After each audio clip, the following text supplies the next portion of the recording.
oh, I can't do this and I can't do that. Only certain people can do those things. It's just impossible for me. Most of the time when we talk about fire, these are the types of comments that we get. And that's why we use rebuttals like those to source topics of our show.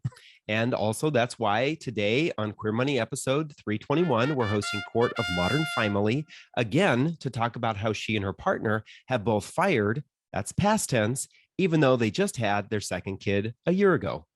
Court dropped some major wisdom on this episode, so let's just let Court do her magic. Here we go.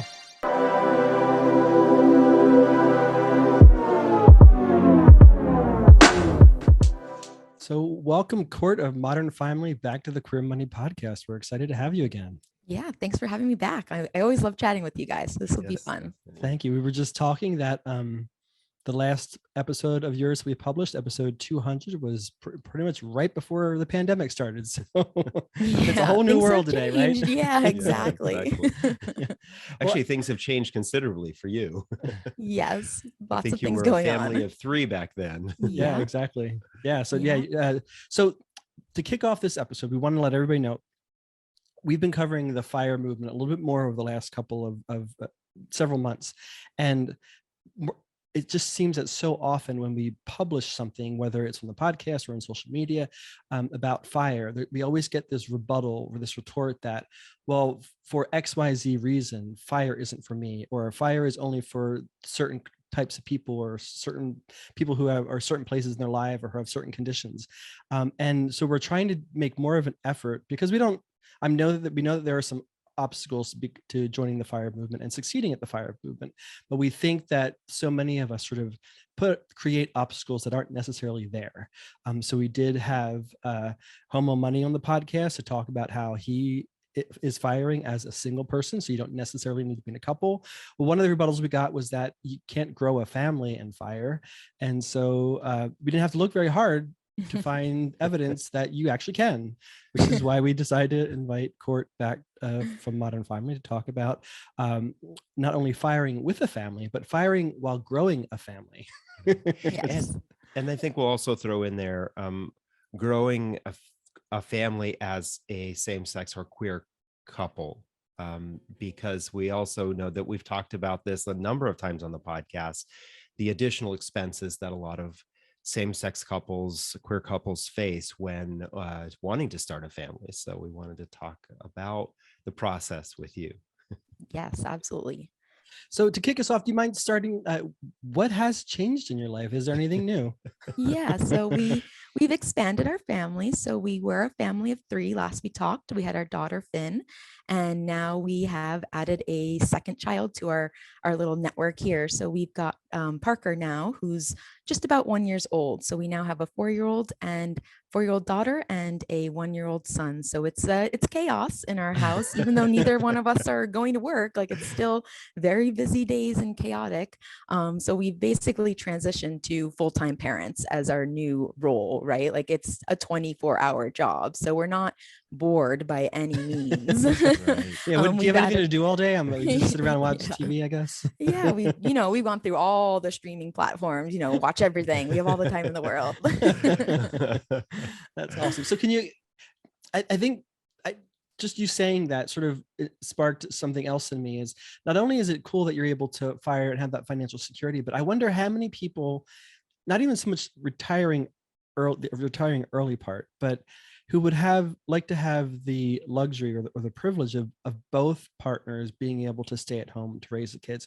I mean, in America, it's a luxury for one person to be able to stay home and raise the kids. And for both, that's a very, I don't know, that seems like a very cool dynamic if that's something that you're looking for. Can you kind of explain what life looks like for the 2 of you, or 4 of you? Sorry. Yeah, sure. I mean, we are constantly saying, like, we don't know how other families do this, whether it's one person at work and there's one person at home. Like, that just sounds like so chaotic to me, even though it's, like you said, a luxury to be able to have one parent at home. And for us, like, how would our neighbors, for example, are like that setup where the husband's at work and the mom is stay-at-home mom, and like with 2 kids, I'm like, it's got to be chaos in that house, like just managing 2 versus 1, like you're outnumbered, right?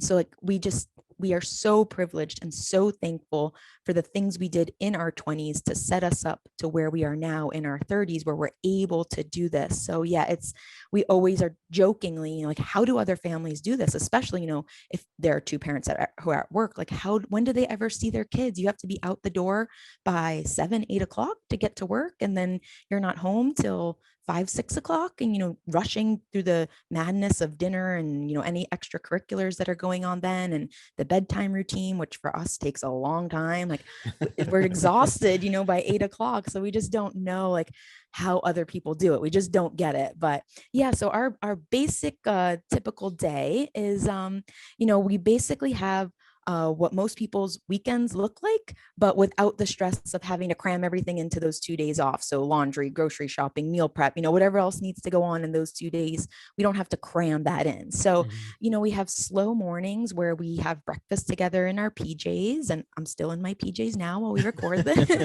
You know, we read on the couch a lot. Like when Parker's napping, Finn is doing a lot of reading. She loves books. So the library is our best friend. You know, we're there all the time.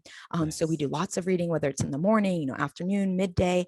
We'll go outside, you know, we'll see what the weather looks like and pick the best time of day. Typically that's sometime, you know, between 11 and 5. We're doing something outside, whether it's a bike ride or a hike or going to skip rocks in the river, going to the zoo, going to the pool. You know, in the winter months, it might be skating outdoors on the outdoor rinks, or skiing or sledding. More bucks, come home and do more bucks. And then we make dinner together. Finn gets really mad if she doesn't get to help prep with dinner. So we've got our own kids' knife and everything. So she takes part in that. And, you know, more books afterwards. We do stories and snack afterwards. And then the bedtime routine, you know, with a weekly, you know, activities sprinkled in there. So for example, Mondays, we have a play group that we go to. Wednesdays, she goes to outside school for a couple hours.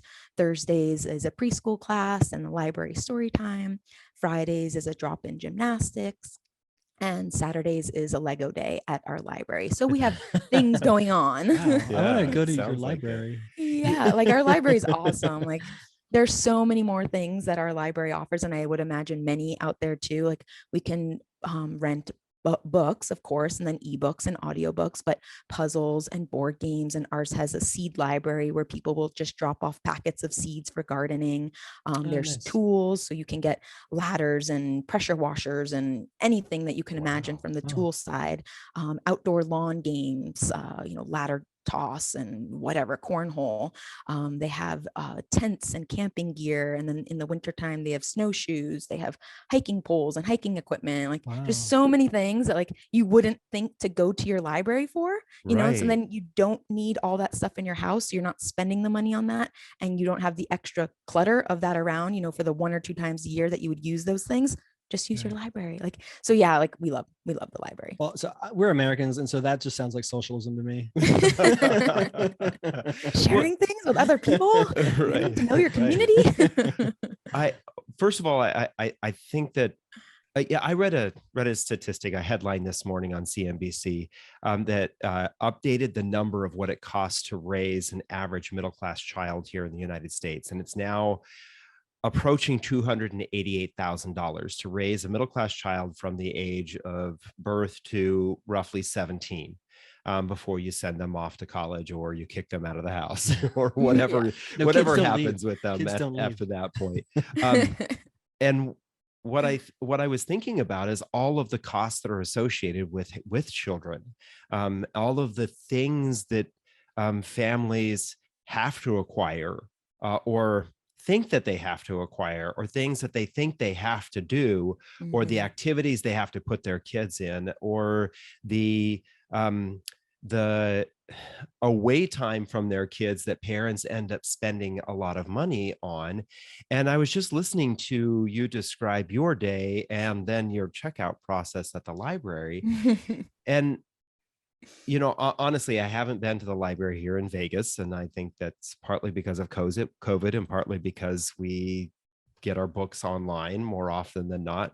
But I think I need to make a trip to the library. But it sounds like to me that there's a lot of things that a lot of people just aren't taking advantage of that could allow them to either trade off some of the costs for great activities or expose their kids to things that they wouldn't be exposed to if they're just checking them into an after school activity or sending them to some sort of daycare or after school care, or even during the summer, like a summer camp or something like that. You're basically saying that there's a lot of things out there that we maybe need to explore. Yes, definitely. I mean, you're paying for the convenience, right? Like you are paying for the daycare so that way you can go to work, which most people have to do, are forced to do, right? So we obviously don't have to do that. So it's a huge cost saver for us immediately is the daycare costs. But then summer camps is, some people may want to have, a week or 2 or 3 or 4, keep going, depending on how much freedom you want, separation you want from your kids. But we personally love spending time with our kids. That is our why. That is our driving factor to all of this. So the thought of us like putting our kids in camp all day or in daycare all day so we can have our days off, like that doesn't allure us at all. And then it obviously comes at a cost.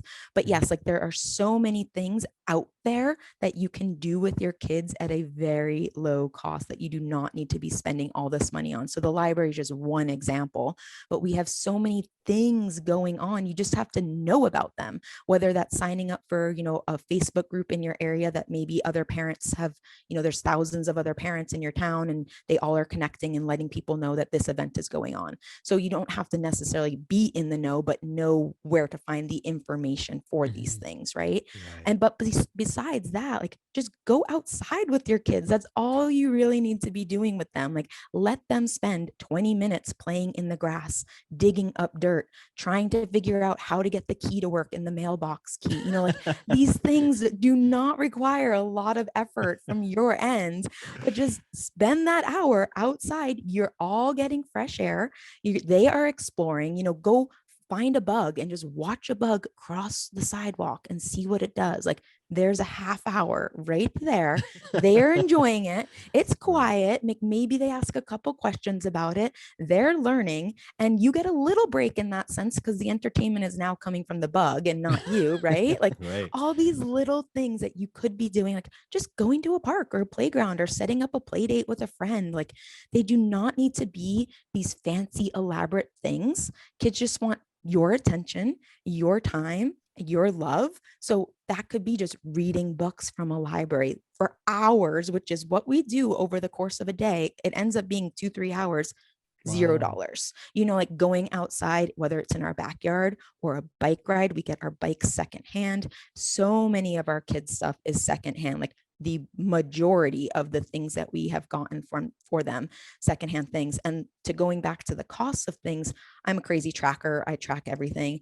And, going back to that $288,000 stat, and they say, the first couple of years you spend $10,000 to $15,000 on your kids. And we are nowhere near that. Like for Finn, our daughter who's 4, the first year we spent about $1,200, second year about $1,400, third year $700. Then this fourth year, 700. So it's actually gone down over time. And Parker is trending about the same for his first year. So it's so interesting to me how I see these numbers and people get freaked out. I was like, I can't have kids because they're so expensive, or we're not going to do it because it's just not, we can't afford kids, but they really don't have to be that expensive. We will buy a sports pass over the winter time, and that gives us access to this amazing pool, 3 hockey rinks, a climbing facility, curling, you name it. It has everything there. Turf time, bouncy houses, whatever. For $100 a month, that is our entertainment for the winter, when we are seeking indoor things. If we want to go skiing for kids, it's $20 for the whole season. And so she's just off the magic carpet this, for the last couple of years, but it's easy. Like we're outside again, we're out for a couple hours. She's enjoying it. It's low cost. And as kids get older, yes, there's probably going to be higher cost things involved. But I really think if we're able to optimize things at this level now, we will continue to be able to optimize. It's not like, oh, now that they're, 14 and 11, now our spending is, $20,000 more than when they were little. I really don't think it's going to get to that. Maybe, one-off things like braces and things like that, of course. You have to plan for things like that. But I really think there are ways that you can volunteer for these events that the kids are interested, and maybe that reduces your registration costs. We have some friends in town that they're into like BMX biking, and the dad, he goes and puts in, I think it's 40 hours over the course of the year, and that gets them into the BMX team for free. So like they don't have to pay the registration for it. So that's, one example. We are a hockey family. So maybe, we become the coaches for the team. And if it turns into a travel type of setup where there's a lot of hotels and things like that, typically the coaches don't have to pay for the hotels. So then our accommodations are paid for. Little things like that, because we have the time, we can spend volunteering and helping out and being, active in our community that way. So it's a win for us that we're giving back, but there's also that financial win that we don't have to spend as much too. So there's so many ways to hack it. It's just thinking outside of the box with so many different things out there, and, using your buy nothing groups and Facebook Marketplace. And we have Garage Sale here. It's an app that basically virtual garage sale where people are just, especially young kids, like they are churning through things. Like we see it with our kids, the lifespan of their interest on certain toys is 6 months max. So why would we buy something new when it's just going to be, not touched and obsolete in a couple months? So we'll buy it used for, 90% off and then sell it back for that same exact cost. So that's a no cost item for us. So that's how we're able to keep our costs down. We are not buying brand new toys ever, really. Like we are buying things that we see as like, oh, this is a good thing for a good price. Let's buy it. And we know in a year or 6 months or 3 months, however long it lasts, we'll just resell it for the same price. And that's constantly what we're doing, things like that. So let me ask you a question, because I think that there are a lot of, I think about the Insta-worthy lifestyle that most people feel like they have to have today. So I think that there may be some people who are listening to this who may think to themselves, you don't ever get your kid a brand new toy. Are you a bad parent? Yeah. How would you respond to something like that? Right. I mean, how is the mindset of I must be a bad parent if I'm not spending $800 on their birthday party. I'm not spending $600 on a new bike every 2 to 3 years. I'm not buying them designer tennis shoes that they'll wear for 6 months. I'm not using them on my Instagram feed to show everybody how fabulous my kids are. Why does not doing that not make you a bad parent? Yeah. I mean, it's crazy to me, honestly. Like if that's what you value, so be it. Like then that means you are in the office having to pay for those things more, and you're spending less time with your kids, when in reality, like I was saying before, they want your time and attention, which is free, right? So it's that gap where people feel like this is how I'm going to win my love from my kids, is by showing them I love them by buying them all these things, the newest thing. Do they know it's new? Do they know it's used? No, they have absolutely zero clue. Do they see a bike and you're actually able to go for that bike ride with them versus like, you go ride, I'll be out in an hour after I'm done with this call? Which do you think they're going to want to do more? They're going to want to spend that time with you on a used bike that they have no clue is used and you got for free, and versus you having to be forced to work to pay for that brand new bike, right? So Right. it's just, the wealth is what you can't see. It's like having that money in your pockets to be able to spend the time with your kids and your family, right? Versus having that wealth and then you're spending it and then it's in that work, spend, work, spend, work, spend. Well, where do you have the time for your family, right? And like this has been something we've done from the get-go. So it's not like we've had this lifestyle creep go up, up, up, where they're used to all the fanciest things. And now we've reached this aha moment of like, oh, well, we don't need to be spending all this money on this. And if that's a lot of people, right? And then it seems like this deprivation as you reel things back in. And it's much harder to do things that way. Totally understand that. But we've never done that. So it's always been like, we will go to a store and we'll tell Finn, okay, pick out a stuffy to walk with while we're around the store. And then at the end, she puts it back. There's no fight. There's no argument of like, but I want to bring this home, like, because it's never been like that. She's never brought a stuffy home from the store. So it's just instilling these things from a young age. And we talk to her about money and personal finance, and she knows about investing and how her savings account for her education means she owns little bits of every company. And when they make money, she makes money. She loves logging in with me and seeing what her account looks like. At 4. We are talking to her. She's 4. She loves this stuff. She loves saving money. Like she is a saver. And I love that. Like part of that, I'm sure just has to do with her naturally. Like I am a natural saver, but I think a lot of it also has to do with these conversations that we have. And we talk about, if you get, $10, we told her for her birthday this year, she was going to get money from her friends. We asked everyone to bring her $4 since she's turning 4 instead of any gifts. And then we went to a thrift store and let her pick out anything there. We knew the max cost would be $5 because that's how they kind of work there. And she picked out a dollhouse, and we got to talking to the lady who worked there and telling her that this was money that she got for her birthday. And the lady gave her all of her coins back and said, you keep that and spend it on something else, and then gave it to her for free. So like, I was like, oh, I'm just trying to teach her a lesson, but this is great.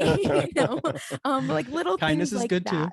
too. Yeah, exactly. Like we're okay with that. Little things like that to start at a young age. I would much rather be teaching her those type of things than this is something fancy and we don't use it because it's fancy and we don't want it to break because I spent a lot of money on it. And now that it has a ding, like, oh, I'm so mad because I just spent $300 on that thing, whatever that thing is. Wow, that's true.